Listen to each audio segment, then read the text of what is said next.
예, 하나님 말씀 봅니다. 오늘 은혜 받으실 하나님의 말씀은 이사야서 49장 13절에서 21절입니다.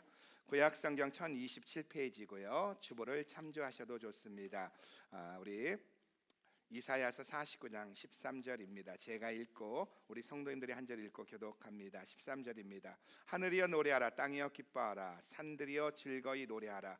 여호와가 그 백성을 위로하였은즉 그 고난당한 자를 긍휼히 여길 것임이니라. 14절 시작.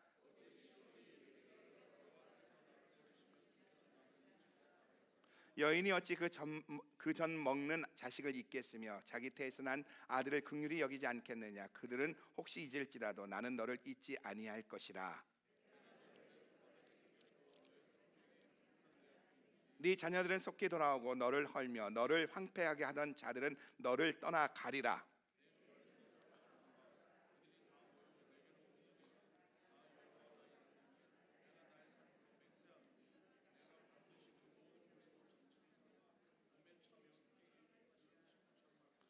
대저 네 황폐하고 적막한 곳들과 네 파멸을 당하였던 땅이 이제는 거민이 많음으로 좁게 될 것이며 너를 삼켰던 자들이 멀리 떠날 것이니라.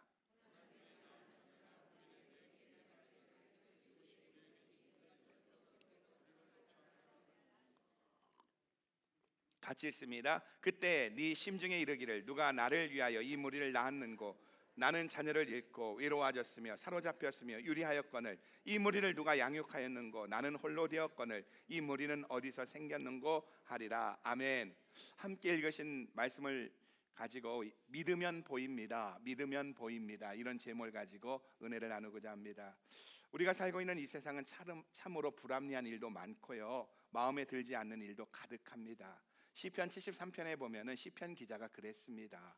시편 기자는 악한 자의 형통함을 보고, 악인의 형통함을 보고, 망해도 제일 먼저 망해야 하고 심판받아도 제일 먼저 심판받아야 할 악인이 망하기는커녕 형통한 것을 보고 넘어지고 실족할 뻔했다고 고백합니다.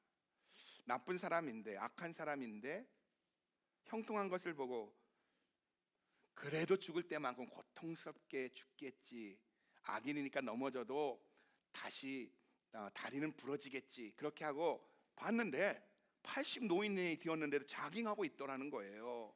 죽을 때도 고통도 없이 재앙도 없더라는 겁니다. 오히려 그 돈 가지고 젊은 이거 아니다. 그렇더라는 거예요. 그래서 이것이 어떻게 악인의 삶이냐면서 실족하고 넘어질 뻔했다는 거예요. 오늘 본문의 이스라엘 백성들은 포로 생활을 하면서 받은 상처로 하나님께 이렇게 고백합니다. 하나님께서 우리를 사랑한다고 하시면서 왜 고난과 시련을 그냥 놔두냐는 거예요. 하나님, 나를 사랑한다면서 왜 고통 속에 나를 내버려 두세요 하면서 항변하고 있는 겁니다. 여러분, 고통과 시련이 길어지면은요, 꿈을 잃어버리고 믿음이 흔들립니다. 이스라엘 백성들에게는 하나님의 구원과 하나님의 회복의 약속이 있었지만 현실은 고통스러우니까, 현실이 포로 생활이 길어지다 보니까 꿈을 잃어버리고 좌절감에 빠집니다. 그래서 하나님께 이렇게 질문하죠. 우리 14절 한번 읽어볼까요? 14절입니다. 시작. 오직 시온이 이르기를 여호와께 나를 버리시며 주께서 나를 잊으셨다 하였거니와. 여기서 시온은 이스라엘 백성들을 의미합니다. 예수 믿는 저와 여러분을 의미합니다. 이들에게는, 이스라엘 백성들에게는 하나님의 구원과 하나님의 약속이 있었습니다. 포로로 잡혀가기 전부터 예레미야 선지자는요, 70년 포로 생활이 끝나면 예루살렘으로 돌아올 것이라고 수없이 예언을 합니다. 한번 볼까요? 예레미야서 25장 11절로 13절에 보면 포로 생활이 시작하기 전부터 예레미야 선지자는 이렇게 선포하고 있어요. 시작. 이 온 땅이 황폐하여 놀램이 될 것이며 이 나라들은 70년 동안 바벨론 왕을 섬기리라. 나 여호와가 말하노라. 70년이 마치면 내가 바벨론 왕과 그 나라와 갈대아인의 땅을 그 죄악으로 인하여 벌하여 영영이 황무케 하되 내가 그 땅에 대하여 선고한 바 곧 예레미야가 열방에 대하여 예언하고 이 책에 기록한 나의 모든 말을 그 땅에 임하게 하리니. 너희가 바벨론의 포로로 잡혀가지만 70년이 되어졌을 때 바벨론의 우상 숭배로 인해서 내가 그 땅을 심판하고 너희는 돌아올 것이다. 에스겔 선지자도 에스겔서 36장에 똑같이 예언을 합니다. 70년 만에 포로에서 너희가 돌아올 것이다. 그래도 이스라엘이 이 일이 되어지도록 기도할지니라, 이렇게 이야기합니다. 이런 약속이 있음에도 바벨론의 포로로 잡혀왔다는 현실 앞에서 포로 생활이 길어지자 좌절감에 휩싸이고 맙니다. 그래서 주께서 잊으셨다고, 주께서 버리셨다고, 주님이 나를 포기하셨다고 절망적인 언어로 좌절감을 표현하고 있다는 거예요. 근데 재미있는 것은요, 바로 앞절인 13절에서는 하늘이여 노래하라, 땅이여 기뻐하라, 산들이여 즐거워하라고 외칩니다. 그리고 12절에 보면 하나님께서 북방에서 서방에서 저 먼 신임 땅에서 중국 땅에서 너희를 돌아오게 하리라고 하나님의 약속이 선포되죠.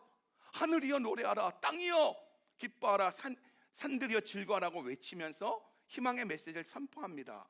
그러다가 다음 절인 오늘 본문 14절에 와서는 주께서 잊으셨다고, 주께서 버리셨다고, 주님이 나를 포기하셨다고 절망으로 신음하고 있다는 거예요.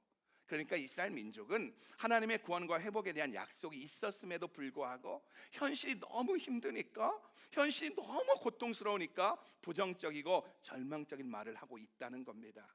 여러분, 우리가 여기서 깨닫는 메시지가 뭐지요? 내게 구원과 회복의 약속이 있어도 현실은 고통스러울 수 있다는 거예요. 우리의 결론이 구원이고 저와 여러분의 결론이 회복이어도 현재는 고통일 수 있다는 겁니다.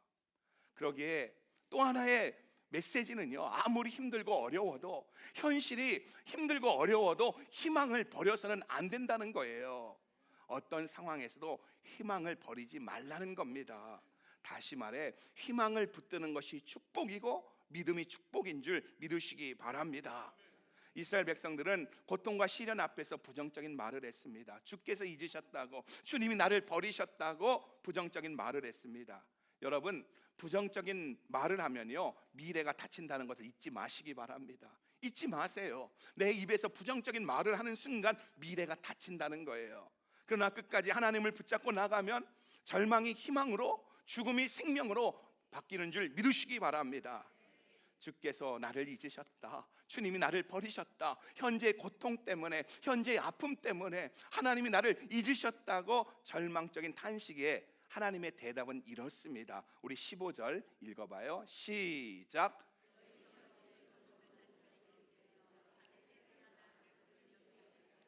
그들은 혹시 잊을지라도 나는 너를 잊지 아니하실 것이라. 어떻게 젖먹이는 어미가 젖먹는 아기를 잊겠느냐? 자기 태에서 난 아들을 가엾게 여기지 않겠느냐? 혹시 젖먹이는 어미는 젖먹이를 잊을지라도 나는 너를 잊지 않겠다고 하나님이 선포하고 계십니다. 하나님 나를 버리셨어요, 하나님 나를 잊으셨어요 탄식하는 이스라엘 민족에게 하나님이 하신 말씀은 나는 너를 잊지 않겠다는 거예요. 여러분, 인간의 사랑 가운데 가장 위대한 사랑은 어머니의 사랑입니다. 저희 교회도 다녀갔는데 황승환 박사님, 연세대 명예교수님이셨고 의사셨고 그랬던 황승환 박사, 이제는 하늘나라 가셨는데 그분이 한 번 이런 얘기를 하시는 거예요. 전 세계 102개의 나라에서 4만 명의 사람들에게 앙케이트 조사를 했대요. 이 세상에서 가장 아름다운 단어가 뭐냐? 가장 아름다운 단어가 뭐냐고 앙케이트 조사를 했는데 1위가 뭔지 아세요? mother, 엄마입니다. 예, 가장 아름다운 단어가 mother예요. 두 번째로 아름다운 단어는 father였으면 좋겠는데 passion, 열정이라는 거예요. 세 번째 father였으면 좋겠는데 세 번째는 smile, 웃음이고요. 네 번째는 love랍니다. father는 10번 안 해도 안 들어온대요. 20번 안 해도 안 들어온대요. father는 70번 바뀌랍니다. 그러면서 하는 말이, 당신이 1945년 일본 땅에서 태어났는데 자기가 엄마 복 중에 9개월일 때 히로시마에 원자폭탄이 터졌다는 거예요. 그래서 그 당시에 비행기만 뜨면은 사람들이 놀랬다는 겁니다. 근데 한 번은 아침을 먹고 있는데 비행기가 쌩 하고 나니까 아버지가 밥을 먹다가 밥상을 집어 던져버리고요, 저 구석에 가서 머리를 쳐박고 있더라는 겁니다. 그러다가 한참 쳐박고 있다가 정신이 들어서 보니까 엄마는 만삭이니까 도망가지 못하니까 자기 형과 자기 누나를 끌어안고 거기에 이렇게 엎어져 있더라는 거예요. 그러니까 아버지가 나오면서 너무 민망하잖아요. 그러니까 이렇게 얘기하더래요. 전쟁터에서 자식을 버리는 아비는 있어도 전쟁터에서 자식을 버리는 어미는 없구나 하면서 그렇게 얘기를 멋지게 말을 하더라는 거예요. 그러니까 멋지게 말을 해놓고 5년이 지났대. 6.25 전쟁 때에 온 가족이 피난을 가고 있었는데 갑자기 멀리서 수탄이 뻥 터지니까 아버지가 또 도망을 가서 옆에 또랑에다가 머리를 박고 있더라는 거야. 근데 엄마는 그 순간에도 또 그 세 자식을 끌어안고 엎어져 있더라는 거예요. 위급한 상황이 벌어지면은 어머니는 자식이 먼저라는 겁니다. 특히 손에서 놓을 수 없을 정도로 가장 사랑하는 때가 젖먹이 때입니다. 젖먹이일 때는요 절대 잊을 수 없습니다. 그런데 하나님은 우리를 향해 뭐라고 합니까? 하나님 나를 잊으셨습니다. 하나님 나를 버리셨습니다. 고통 때문에, 현실 때문에 이렇게 탄식하는 우리에게 하시는 말씀이 뭐예요? 젖먹이는 어미는 젖먹이를 잊을지라도 나는 너를 잊지 않겠다고 하십니다. 오늘 하나님이 우리에게 하시는 말씀입니다. 여러분, 신앙생활의 가장 큰 위기가 뭔지 아십니까? 신앙생활의 가장 큰 위기는 의심입니다. 하나님을 의심하고 말씀을 의심하면 신앙이 흔들리기 시작한다는 거예요. 여러분, 그러면 의심이 왜 생기는지 아십니까? 고난을 겪으면 의심이 생기고, 불공평하다고, 이 세상이 너무 불공평하다고, 언페어하다고 생각하면 의심이 생기기 시작하는데, 이것은 일반적인 생각입니다. 진짜 의심이 생기는 이유는 뭐냐 하면은 바로 우리는 고난 때문에, 불공평하다고 생각하기 때문에 의심이 생기는 것 같지만, 의심이 생긴 진짜 이유는 첫 번째는 마귀의 역사라는 거예요. 의심은 마귀의 역사라는 겁니다. 아담과 하와를 보세요. 마귀는 에덴 동산에서 인간과 하나님의 틈을 파고듭니다. 아담과 하나님의 틈을 파고듭니다. 마귀는 아담에게, 하와에게 뭐라고 말을 하죠? 하나님의 말씀을 거부하라, 하나님을 믿지 마라, 하나님께 반항해라, 하나님께 저항하라, 그렇게 말합니까? 아닙니다. 근데 다만 마귀는 뭐라고 말합니까? 정말 이 동산의 모든 나무의 실과는 먹지 말라고 하였느냐면서 살짝 작은 의심을 던져줍니다. 그런데 아담과 하와가 여기에 걸려든 거예요. 그리고 이 의심이 결국은 선악을 알게 한 나무의 실과를 따먹게 했다는 겁니다. 무슨 말이죠? 작은 의심이 죄가 자리 잡도록 허락했다는 거예요. 인류의 죄악이 이 작은 의심에서 시작되어졌다는 겁니다. 그러니까 우리가 의심이라는 것은 불공평하다고, 그리고 또한 고난 때문에 겪는 줄 아는데, 오는 줄 아는데 실질적인 것은 마귀가 심어놓은 거라는 거예요. 의심의 배경에는 마귀가 있다는 겁니다. 여러분, 그래서 의심이 고개를 들 때, 의심이 찾아올 때 영적인 통찰력이 필요하다는 거예요. 제가 차를 바꿨어요. 주보디에 썼듯이 좋은 차 탑니다.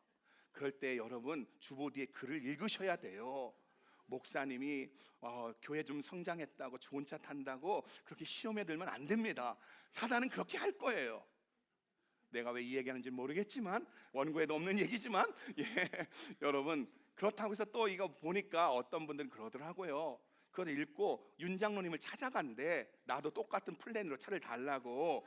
내가 그래서 장로님한테 그렇게 얘기했어요. 이거는 스페셜 플랜이었고, 그렇게 똑같이 살려면 당신도 목사하라고. 당신도 이 교회에서 20년 목회하면 똑같은 플랜으로 차를 주겠다고 얘기하라고 했습니다. 여러분, 없습니다. 나밖에 그 차는 안 타는 거예요.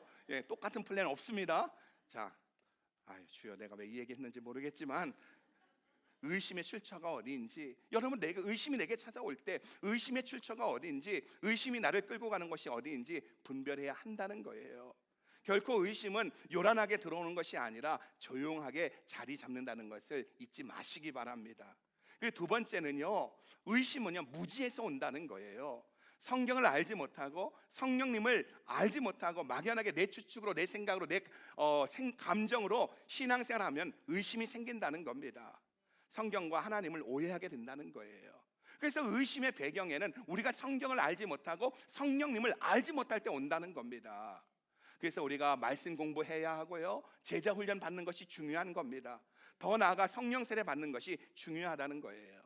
그래서 우리 교회가 속한 어셈블리 오브 갓 교단은요, 성령 세례 받지 않으면 장로, 권사, 안수 집사가 될 수 없다고 헌법으로 못 받고 있는 겁니다. 우리 교단은 순복음 교단이 아니에요. 순복음은 별명입니다. 여의도 순복음교회가 워낙 큰 교회이다 보니까 순복음의 순복음 교단이라 하는데, 순복음 교회는 없습니다. 우리 교회가 속한 것은 어셈블리 오브 갓, 하나님의 성이고요, 미국 개신교회로서는 네 번째로 큰 교단이고요, 장로교단보다 큰 교단입니다. 근데 이 어셈블리 오브 교단에서 뭐라고요? 장로, 권사, 안수집사, 종신 재직이 되어지기 위해서는 성령 세례 받아야 된다는 거예요. 무슨 말이죠? 교회의 일은요, 하나님의 일은요 믿음으로 하는 것인데, 말씀을 모르니까, 성령 체험이 없으니까 믿음으로 도전하기보다는 바로 감정을 가지고 하고 추측으로 하다 보니까 의심부터 한다는 거예요. 이런 사람들이 교회에 중직이 되면 교회가 어떻게 되겠느냐는 거예요. 그래서 성령 세례 받아야 장로가 되고 권사가 되고 안수집사가 될 수 있다고 헌법으로 못 받고 있는 겁니다. 우리 금요예배 가운데 성령의 강력한 역사가 있는 줄 믿습니다. 그리고 셋째는요, 의심의 출처는 상처라는 거예요. 상처가 많은 사람은 의심부터 합니다. 옳고 그른 과 상관없이 과거에 받은 상처 때문에 마음 문부터 닫아 버린다는 거예요. 그래서 상처가 있으면 믿음이 생기기가 어렵다는 겁니다. 저와 제 아내가 성령 집회를 가면은요, 이런 영적 집회를 가면은 나타나는 현상이 두 가지가 확연히 다릅니다.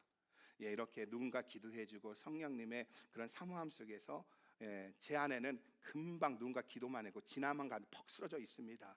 그리고 막 30분 동안 누워서 안 일어나요.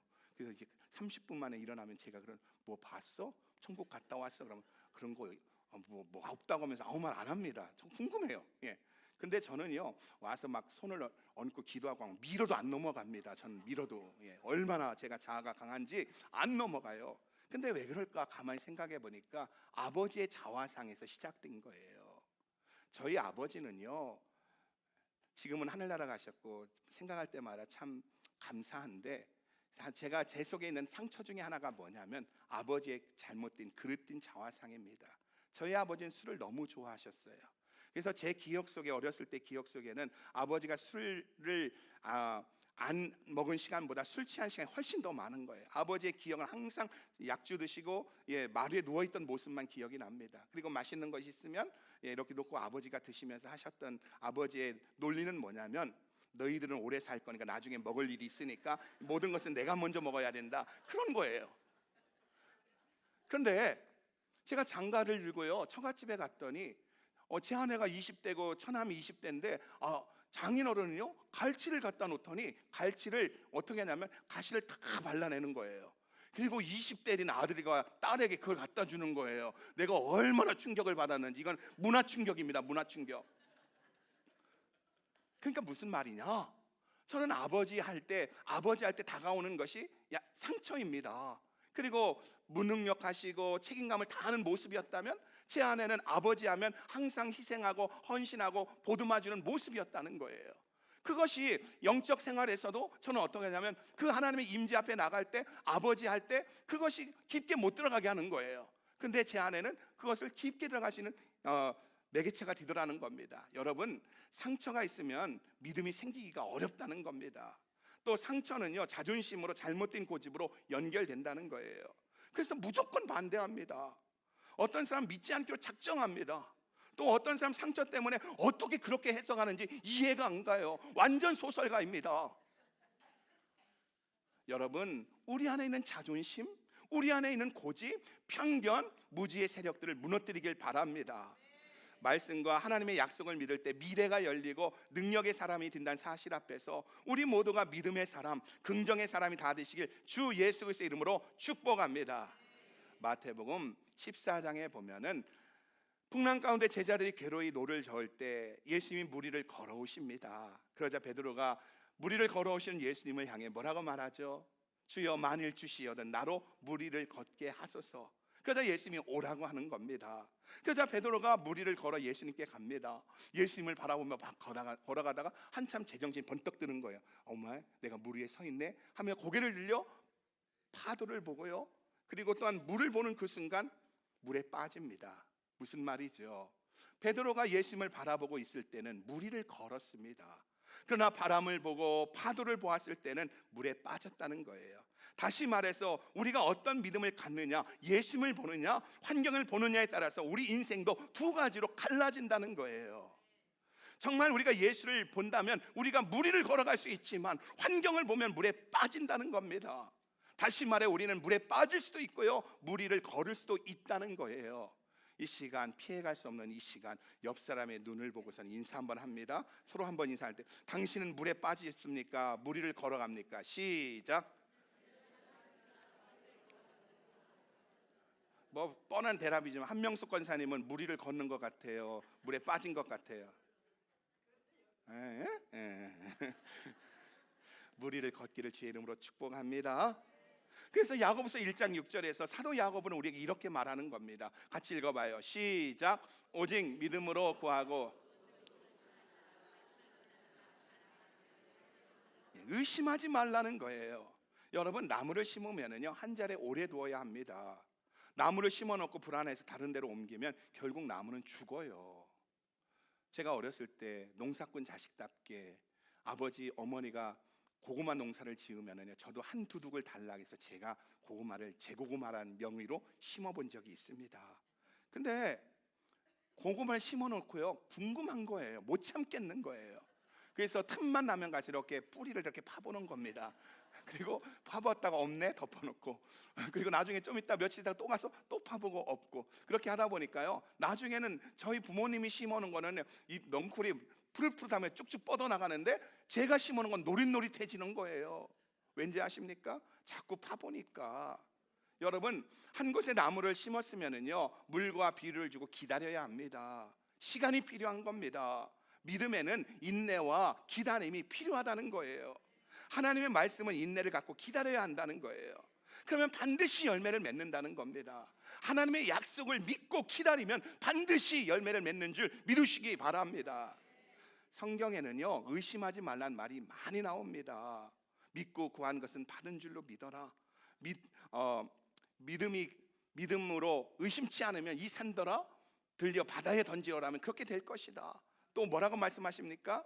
믿음이 적은 자 왜 의심하느냐? 끊임없이 의심하지 말라는 말씀이 많이 나옵니다. 왜 그렇습니까? 이 말은요, 우리가 그만큼 의심이 많다는 거예요. 우리에게는 의심이 많기 때문입니다.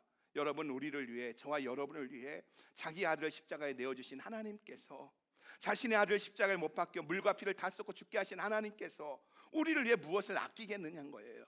그래서 좋으신 아버지라는 겁니다. 하나님 우리에게 가장 좋은 것을 주시길 원하신다는 사실을 믿으시기 바랍니다. 이 사실에서 우리 인생은 잘 될 수밖에 없다는 사실 앞에서 우리는 기다려야 하는 줄 믿으시기 바랍니다.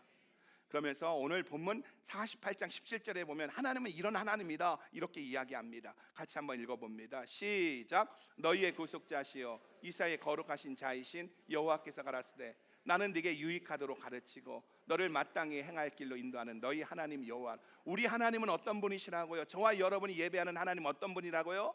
저와 여러분에게 유익하도록 가르쳐 주시고 또한 마땅히 행할 길로, 의의 길로, 가장 좋은 길로 인도하시는 하나님인 줄 믿으시기 바랍니다.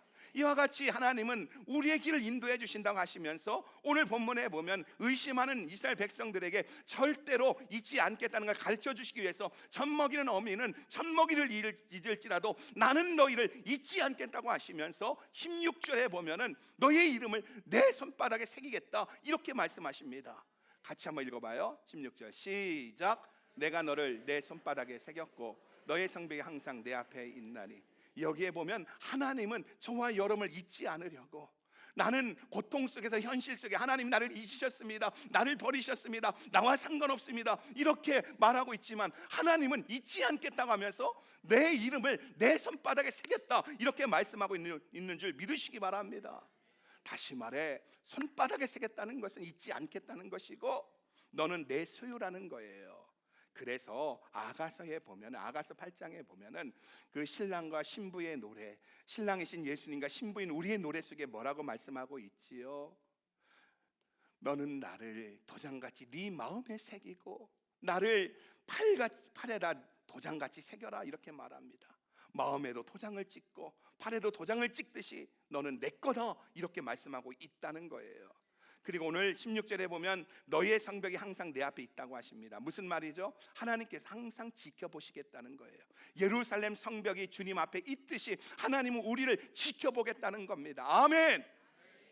여러분, 우리가 죽을 상황이고 죽게 되어도 하나님을 믿고 희망과 믿음을 버리지 않는다면 기적은 일어나고 능력은 나타난다는 것을 믿으시기 바랍니다. 그러기에 하나님께서 우리에게 주시는 약속과 축복이 눈에 보이지 않아도, 귀에 들리지 않아도, 손에 잡히지 않아도 포기하지 않고 계속 가다 보면 그 약속과 축복은 반드시 이루어진다는 거예요. 하나님은 하나님이 자기를 잊으셨다고 절망하는 자들에게, 하나님이 나를 버리셨다고 탄식하는 자들에게 나는 너를 잊지 않는다. 어미가 자식을 잊을지라도 나는 너희를 잊지 않는다. 내 손바닥에 너희의 이름을 새겼다. 그리고 예루살렘 성벽이 내 눈앞에 있듯이 너희는 내 눈앞에 있다고 지켜보신다고 하신 후에 하나님 이스라엘 백성들에게 새로운 환상을 보여주십니다. 17절입니다. 같이 읽어봅니다. 시작.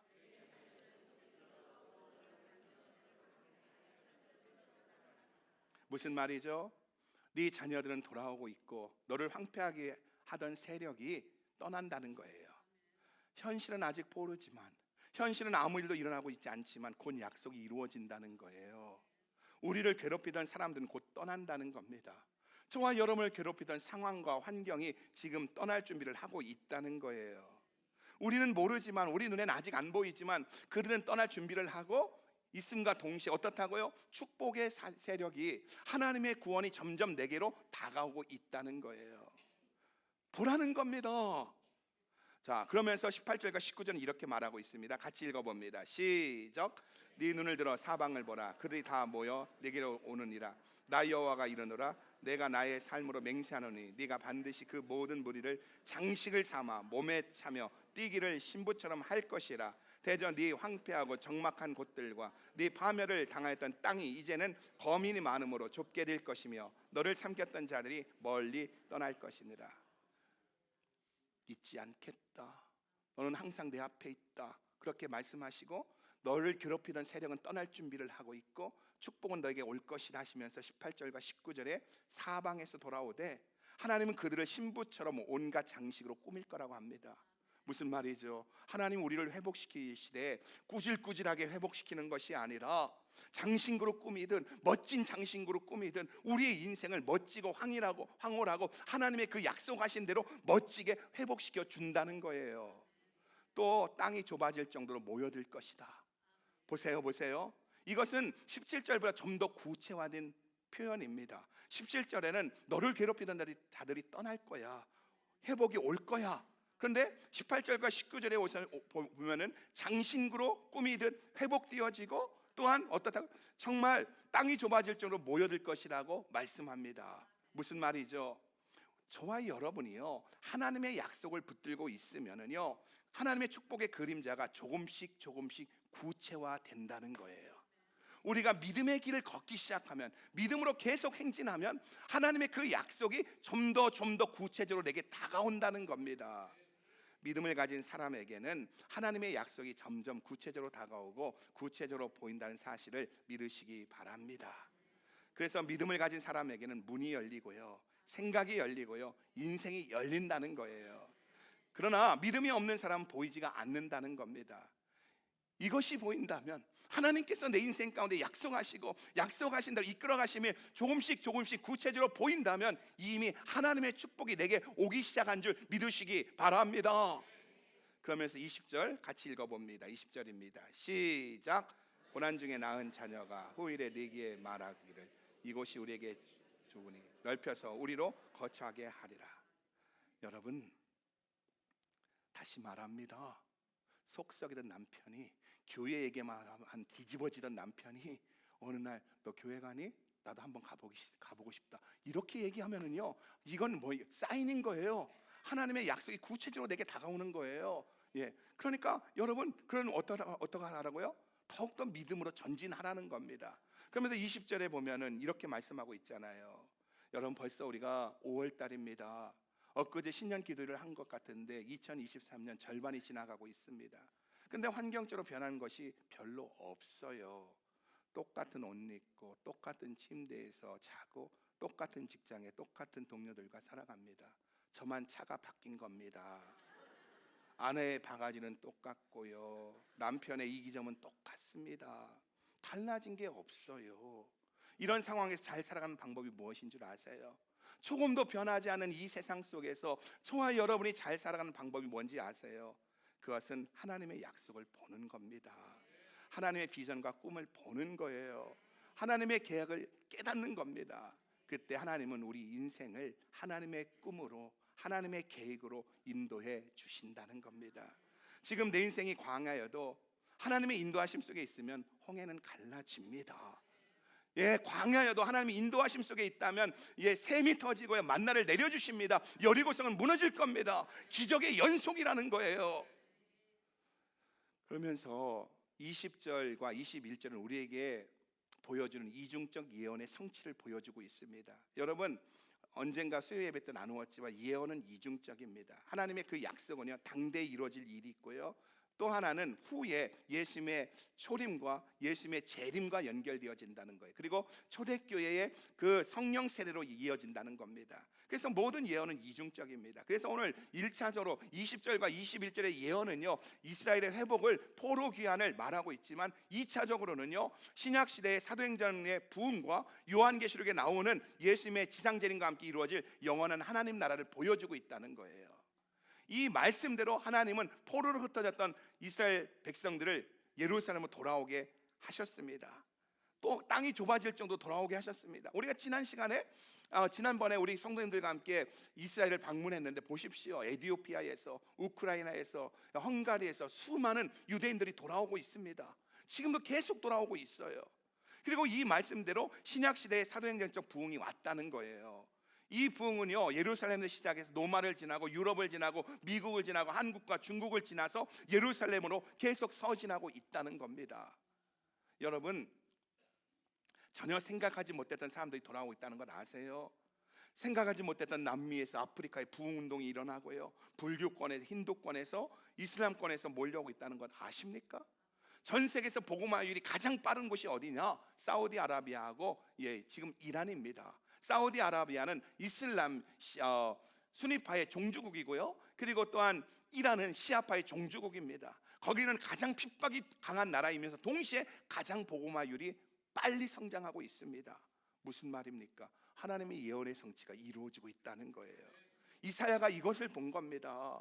1차적으로는 예루살렘으로 포로들이 귀환한 모습을 보였고, 또 2차적으로는 어떻습니까? 모든 전 세계에 흩어졌던 그리스도인들이 회복되어지고 일어나는 모습을 보여줬고, 더 나아가 이것은 장차 요한계시록에 나오는 모든 민족과 모든 세대와 모든 언어가 흰옷을 입고 어린 양 예수 앞에 종려나무 가지를 흔들며 찬양하는 것처럼 예배하는 모습으로 결론적으로 이루어진다는 거예요. 그래서 우리 요한계시 7장 9절과 10절에 보면 우리 교회 비전이기도 하지만 주님이 다시 오시는 날, 정말 영원한 하나님 나라에서 일어날 이 모습을 우리에게 보여주고 있다는 겁니다. 같이 한번 읽어봐요. 시작. 아무라도 셀 수 없는 큰 무리가 흰 옷을 입고 손에 종려가지를 들고 보좌 앞에 어린 양 앞에 서서 큰 소리로 외쳐 가로되 구원하심이 보좌에 앉으신 우리 하나님과 어린 양에게 있도다 하니. 여러분, 예루살렘이 회복되었듯이 신약시대의 교회에 부흥이 있었듯이 요한계시록에 나오는 환상도 이루어진다는 것을 믿으시기 바랍니다. 이사야가 믿음의 눈으로 보니까요, 이 거대한 환상이, 하나님의 구원이, 하나님의 약속이 보였다는 거예요. 여러분, 이것을 보는 사람은요, 세상이 두렵지 않습니다. 하나님의 예언의 성취를 보는 사람은, 약속이 이루어지는 것을 보는 사람은 외롭지가 않아요. 이 세상의 어떤 악한 세력도 이겨낼 수 있다는 겁니다. 이것이 초대교회의 역사고, 중국 지하교회의 역사고, 이것이 북한 지하교회의 역사입니다. 여러분, 다음 시간에 나누겠지만 북한에는 지금 20만, 30만의 그리스도인들이 있습니다. 그들이 그 속에서도 믿음을 지키고 있다는 거예요. 초대교회 성도들이 믿음을 지킬 수 있었던 이유처럼 끓는 기름감에 던져지고 굶주린 사자굴에 던져지면서도 그들이 믿음을 지킬 수 있었던 것은 하나님의 약속의 말씀이 이루어져가는 그 모습을 보았기 때문에, 마치 수단 난민들이 일어나서 이집트와 시리아와 이스라엘이 하나가 되는 모습을 보듯이, 또한 북한 지하교회가 일어나는 모습을 보면서 우리가 주님의 예언이 성취되는 것을 보기 때문에 어떤 환난과 핍박도 이길 수 있는 줄 믿으시기 바랍니다. 마치 이런 거지요. 이스라엘 백성들은 광야에서 40년을 보냈습니다. 40년 광야 가운데 가나안의 환상을 본 사람들은요, 가나안의 환상을 본 여호수아와 갈렙은요, 광야 생활을 쉽게 보냈어요. 아니, 신나고 흥분되게 보냈다는 거예요. 가나안을 보고 있는 사람들은, 가나안의 마음을 두고 있는 사람들은요, 그 광야 가운데 신났다는 거예요. 그러나 이 환상을 보지 못한 사람들은, 가난을 보지 못한 사람들은 이 기간이 지겨웠습니다. 원망과 불평하며 지냈습니다. 그리고 이 원망과 불평에 사로잡혔습니다. 여러분의 지금의 삶이 지겨우십니까? 아니면 흥분이 되십니까? 피해갈 수 없는 길, 우리 옆 사람 보고 한번 물어보십니다. 당신의 삶은 지겨웁니까? 아니면 흥분이 되십니까? 시작. 우리 백종원 안수 집사님, 당신의 삶은 지겨우십니까? 아니면 흥분이 되십니까? 계속 행복하시기 바랍니다. 여러분, 그래요. 가난을 본 사람들은요, 광야 가운데 지겨워하지 않았어요. 가난을 본 사람들은 광야 가운데 흥분이 있었습니다.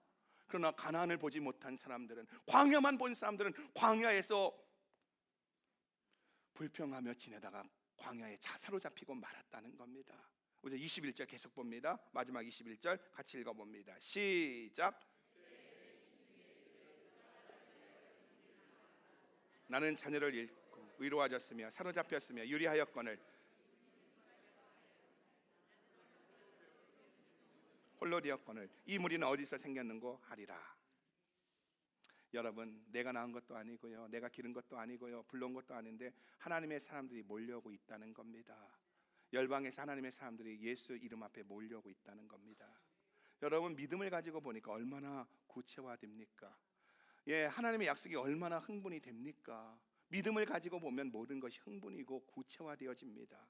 제가 전에도 얘기했지만은요, 제가 휴선 순복음교회를 처음 소개받았을 때 이 휴선 순복음교회는 아이들까지 해서 18명이었습니다. 첫 몰개지를 페이하기 시작했는데 2,300불입니다. 한 주 헌금이 400불에서 500불입니다. 이 소개를 받고 저는 아니라고 생각했어요. 그래도 제가 동부 출신인데 죄송해요.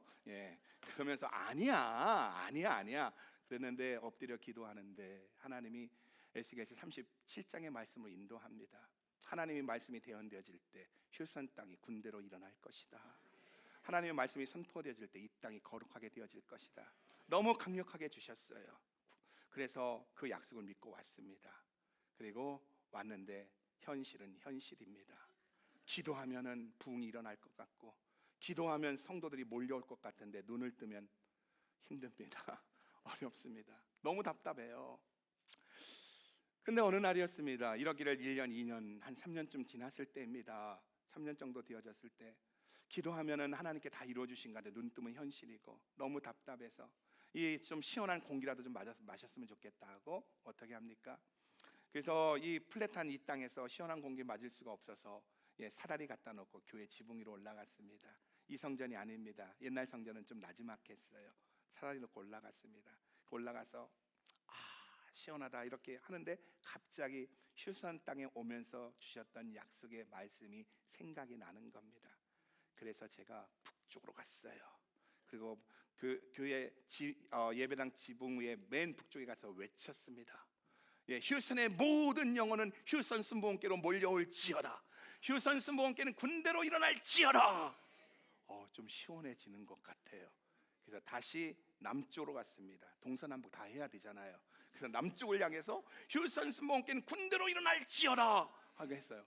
너무 좋은 거예요. 그래서 이번에는 서쪽에 가가지고요, 서쪽을 향해서 휴선 순복음교는 군대로 일어날지어다 선포를 했어요. 그리고 동쪽에 가서 딱 외치려고 하니까 그 옆에 텍스 오피스가 있는데 하필이면 출근 시간이에요. 사람들이 막 오는 거예요. 그래서 탁 미치려고 하다가 휴선 순복음교는 군대로 일어날지어다 그랬어요. 그랬는데 마음이 시원해지는 거예요. 근데 그렇다고 해서 변한 건 없습니다. 똑같은 현실입니다. 그 순간부터 제가요 선포하기 시작했어요.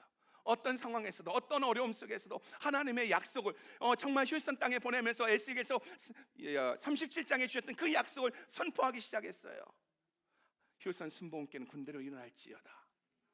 그러자 조금씩 우리 교회의 비전이 보이기 시작합니다.